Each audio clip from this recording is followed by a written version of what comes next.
Ce soir-là, le lieu prend des airs de palais arabo-andalou. L'année du centenaire est lancée.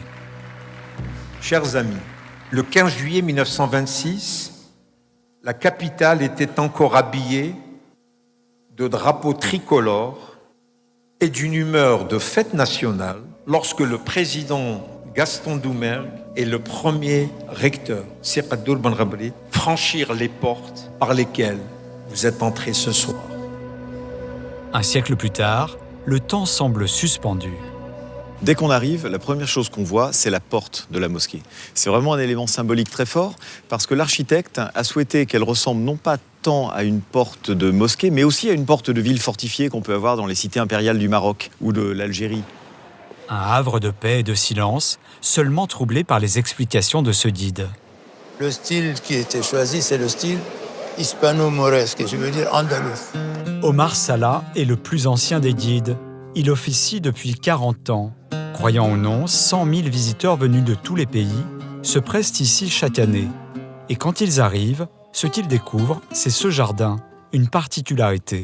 En Afrique du Nord, il n'y a pas de jardin dans les mosquées. Ici, l'architecte, Maurice Tranchant de Lunel, a imaginé en fait une synthèse entre une mosquée et les jardins tels qu'on peut en avoir dans l'Alcazar de Séville ou alors dans l'Alhambra à Grenade. Ces mosaïques en terre cuite, du zélige, entièrement refait à l'identique, il y a une vingtaine d'années. Ce qui est manifeste quand on est ici, c'est qu'on est plongé dans un univers esthétique qui relève de l'orientalisme. Les céramiques, le bois, tout ce qui est finalement visuel relève de la tradition.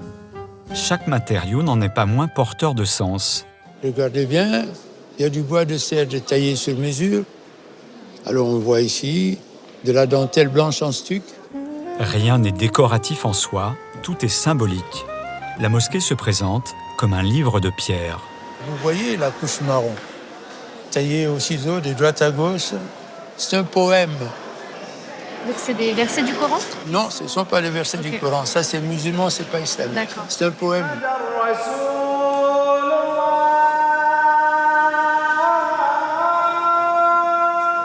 C'est un des imams et sa voix est tellement appréciée que c'est que moi j'apprécie ce que je ne peux pas faire. 1922, un chantier s'ouvre en plein centre de Paris. Il ne s'agit pas seulement de construire une mosquée, il s'agit aussi d'inscrire l'islam sur le sol métropolitain. La France, à cette époque, l'Empire français, s'était installé au Maroc, en Algérie, en Tunisie, et voulait montrer l'attachement qu'avait la France pour cette religion, l'islam.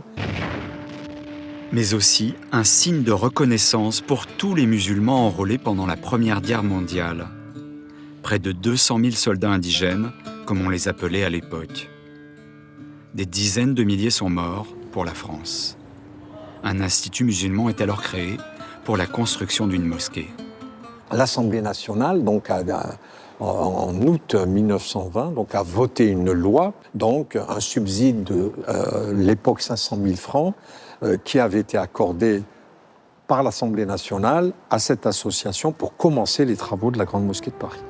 Bâti à l'emplacement de l'ancien hôpital de la Pitié, le terrain est offert par le Conseil municipal de Paris. Les musulmans de l'Empire colonial ont été invités à verser leur obol par une souscription qu'on appelle la taxe Ben Gabrit, du nom du fondateur de la mosquée de Paris. Des artisans sont venus du Maghreb, leur technique transmise depuis des siècles. Un patrimoine vivant inscrit au cœur de la capitale, des méthodes traditionnelles seulement pour les façades. La structure est entièrement en béton. Et là, on est dans un édifice les plus modernes de ce Paris des années 1920, où le béton est un matériau nouveau. Et on retrouve la même synthèse d'ailleurs dans les églises construites à Paris à cette époque, qui parfois rappellent des éléments byzantins, et puis en réalité sont en béton. Mais cela ne plaît pas au mouvement nationaliste naissant. Messali Hadj, c'est un leader autonomiste qui a débuté vraiment son action dans les années 20 et c'est concomitant de la naissance et de l'inauguration de la mosquée de Paris. D'ailleurs, il avait fait un discours en disant que c'était une mosquée réclame, une mosquée publicitaire, une mosquée qui avait pour vocation de satisfaire les appétits de la France, puissance coloniale, puissance impériale. Depuis, classée monument historique, la Grande Mosquée de Paris fait désormais partie du patrimoine français. Depuis 100 ans déjà, 5 fois par jour, cet appel retentit. Et désormais, des fidèles de tous âges et de tous horizons viennent ici prier. Vous appréciez, vous aimez venir dans cette grande mosquée? Oui, occasionnellement, parce que je suis de banlieue, parce qu'on était dans le coin, c'est pour ça. Puisque bon, le vendredi, c'est sacré pour nous, n'est-ce pas? La mosquée revendique plus de 10 000 fidèles certains vendredis. Un deuxième office a même été créé. Historiquement, c'est une mosquée où ce qu'on appelle les shibani, donc les personnes d'un certain âge qui viennent à la mosquée, qui sont attachées, je dirais, à cette prosternation à l'intérieur de la mosquée de Paris. Donc, ce qui est assez extraordinaire, c'est qu'après le Covid, je crois qu'il y a eu pour tous les cultes un engouement particulier à la religion. Aujourd'hui, 400 mosquées sont reliées à celle de Paris. Chacune a besoin d'un imam formé. Bonjour, bienvenue à l'école Ibn Badis. C'est une école qui a ouvert ses portes le 24 février 2025. Ici, à Vitry, une centaine d'élèves étudient sur 3 années. Donc là, nous allons aller voir Cheikh Khaled, qui est avec la 3e année.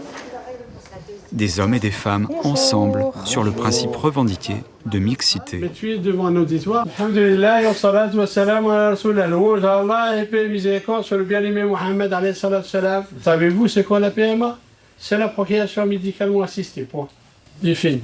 Ancienne professeure de physique, Rachida Bakora souhaite devenir aumônière, c'est-à-dire conseillère religieuse. Nous, soit on va travailler dans les mosquées, soit dans les hôpitaux, soit dans l'armée. Amin Karama, lui, a une formation de pharmacien. Et quant à la question de savoir où ce futur imam va officier... Aucune idée, vraiment pas du tout. Le fait de se retrouver avec des ingénieurs, des médecins, des docteurs, de toutes sciences, c'est un terrain très fertile à la discussion. Je me présente, je suis M. Vincent, prof 2. 10 ans en arrière, on avait des imams détachés qui venaient, par exemple, de l'Algérie, de la Turquie et du Maroc. Et depuis l'annonce du président de la République Macron, il a dit qu'il mettrait fin depuis décembre 2023. Donc c'est à partir de là qu'on essaie de former des futurs imams. Et donc il y a un besoin énorme parce qu'il y a plein de mosquées, mais il n'y a pas assez d'imams. La montée sur le minaret permet vraiment de voir qu'on est au cœur de Paris. Avec 33 mètres de hauteur, pas de quoi faire de l'ombre autour de Notre-Dame, 2 fois plus haute. Reste un souvenir fort pour ce spécialiste des lieux de culte.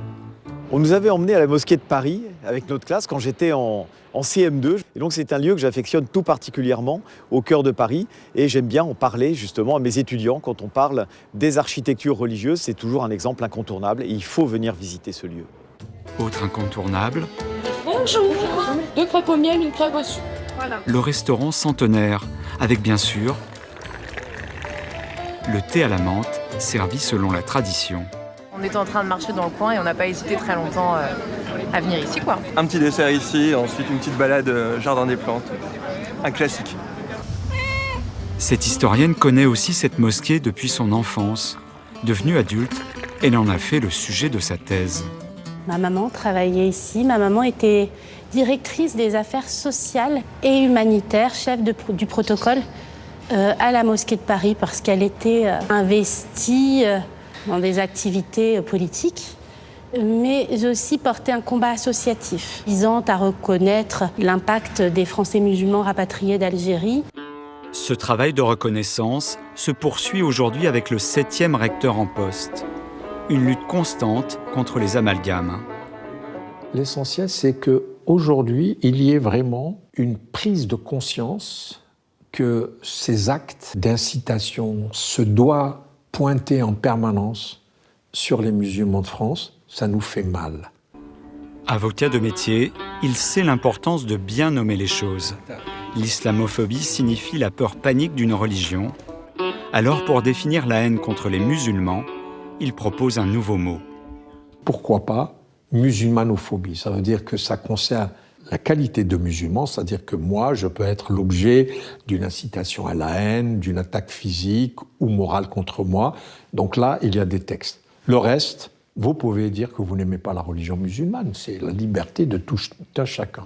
En un siècle d'existence, la Grande Mosquée de Paris continue de se présenter comme une mosquée libérale dans un pays laïque. Tous les jours, quand j'arrive et je vois cette bâtisse blanche, et quand je dis Paris, la lumière de Paris, il y a aussi une petite lumière de la mosquée de Paris qui vient scintiller pour rajouter un peu à cette ville lumière qu'est Paris. Et c'est là l'une de ses missions premières, être un lien entre les communautés. La Grande Mosquée reste donc un lieu unique au cœur de la capitale.